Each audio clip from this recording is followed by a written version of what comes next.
Hi, this is Dr. Martina, your sexuality expert and your online sex therapist. We're living in teaching times. The pandemic is forcing us to, as I've mentioned this many times, the pandemic is forcing us to change our sexual behavior as much as our social behavior.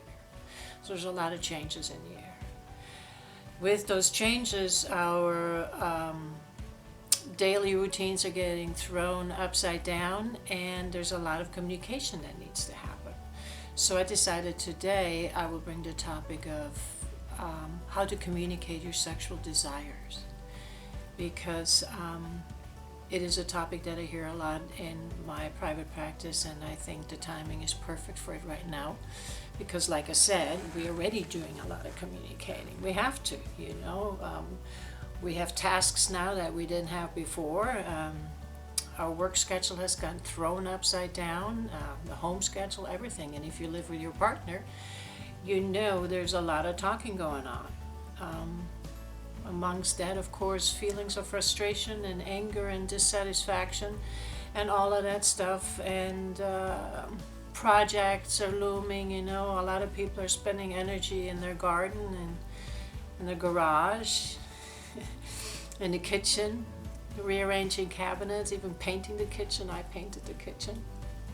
So I hope that if we have feelings of frustrations and dissatisfaction in the bedroom, I hope that we can make it a project to better our sex life by learning how to communicate the sexual desires.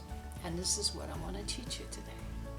So it's not an easy thing to do, talking about communicating about our needs, our sexual needs.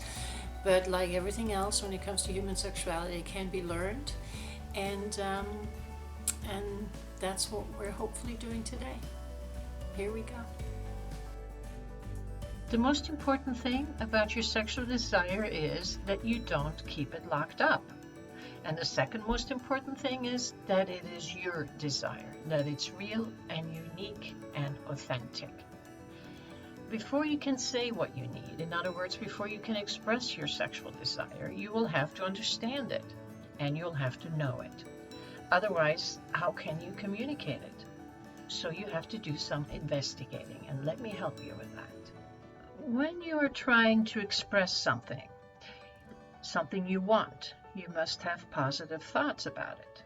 Your heart needs to agree with it, your body needs to want it, and you need a certain level of communication skills to express it. In other words, we need cognitive, physiological, personal, and relational harmony.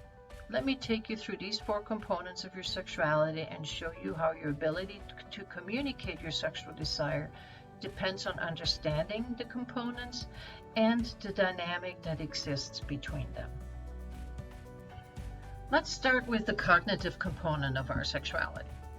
Ask yourself, what do I think of my sexual desires? Are they weird? Am I embarrassed to mention them? Does my belief system support my desire? What are my true thoughts about my sexual desire? Take an inventory, because how can you feel good about asking for something when you morally have no room for it in your own mind? For example, if there is shame attached to your sexual desire, the best way to communicate that is, you could say, I'm embarrassed about my desire and this is not easy for me to talk about. Remember, an honest I statement is the key to open communication, and shame loses its power once you verbalize it. Now we're getting to the physiological component. If you know what arouses you, what your desires do to your senses, then you will be able to explain them better and sell them better. It's like if you want to convince someone to eat a particular pie. It helps when you can talk about the ingredients of the pie and what they taste like to you. So know your arousal and what your sexual desires will do to it. For example, you may have a desire which your body has not experienced yet, but you fantasize about it. You might say, I don't know how my body's going to react if you do this, but I fantasize about it and I would love to experience it. Remember, if you fantasize about it, your body actually experiences it. So lean on your body and trust your senses. Now we're going to talk about the personal component. What is the motivation behind your sexual desire? Do you want to feel close to your partner? Do you have a wish for a child? Do you want to have an orgasm? Do you want a sexual act based on genital and emotional needs? The motivation behind your sexual desire will change and evolve, but it is your responsibility to know what it is at the time you ask for a particular sexual act. For example, your heart may be heavy and you're coming home from an emotional day and you just want closeness. Or you're coming home from a stressful day and you just want up against the wall kind of a discharge. Men have a connection with that drive or sexual desire, and we women can also tap into that, but we have to break out of our mold and let our ethical slut come out so we can have that kind of a discharge.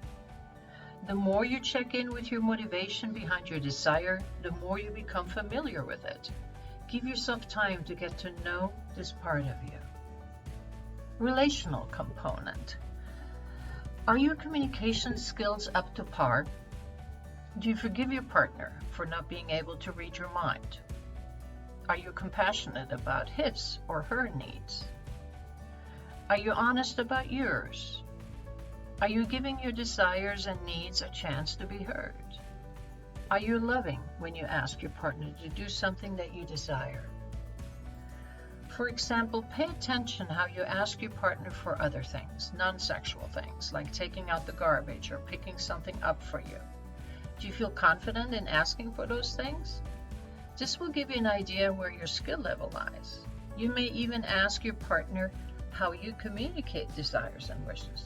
That would be a great conversation to have between you and your partner, and would get the whole thing going. It's not easy, is it, this communications thing?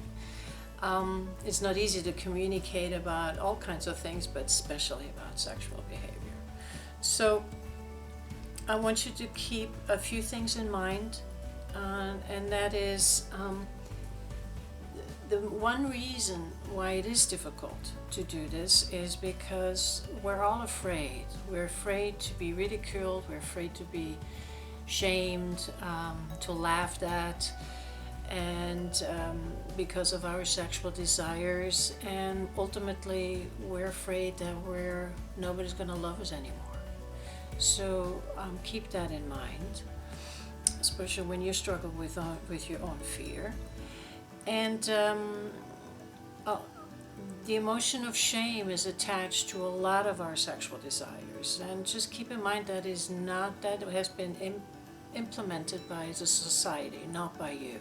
You've taken it on, most likely, but you can also set it down and letting it go by communicating, by talking about it, because that will take the power away from the shame. And third thing, if you want to communicate, if your sexual desire is that of changes, the way you're being stimulated, the way you're being penetrated. In other words, if it involves feedback, critical feedback about the love making or the sex that you've been receiving from your partner, be gentle. It's hard to hear critical feedback about sexual behavior because we're afraid the person who receives that feedback, oh my God, I will never have sex again. Nobody will love me. I mean, it's amazing. We jump to that right away. I know that feeling. I've had that feeling. So be kind, be compassionate. Make sure you mention some things in there that are good, that you like, so it's not all bad. And just suggest that you both work on it together. But the communication itself needs to happen. So I think that's it.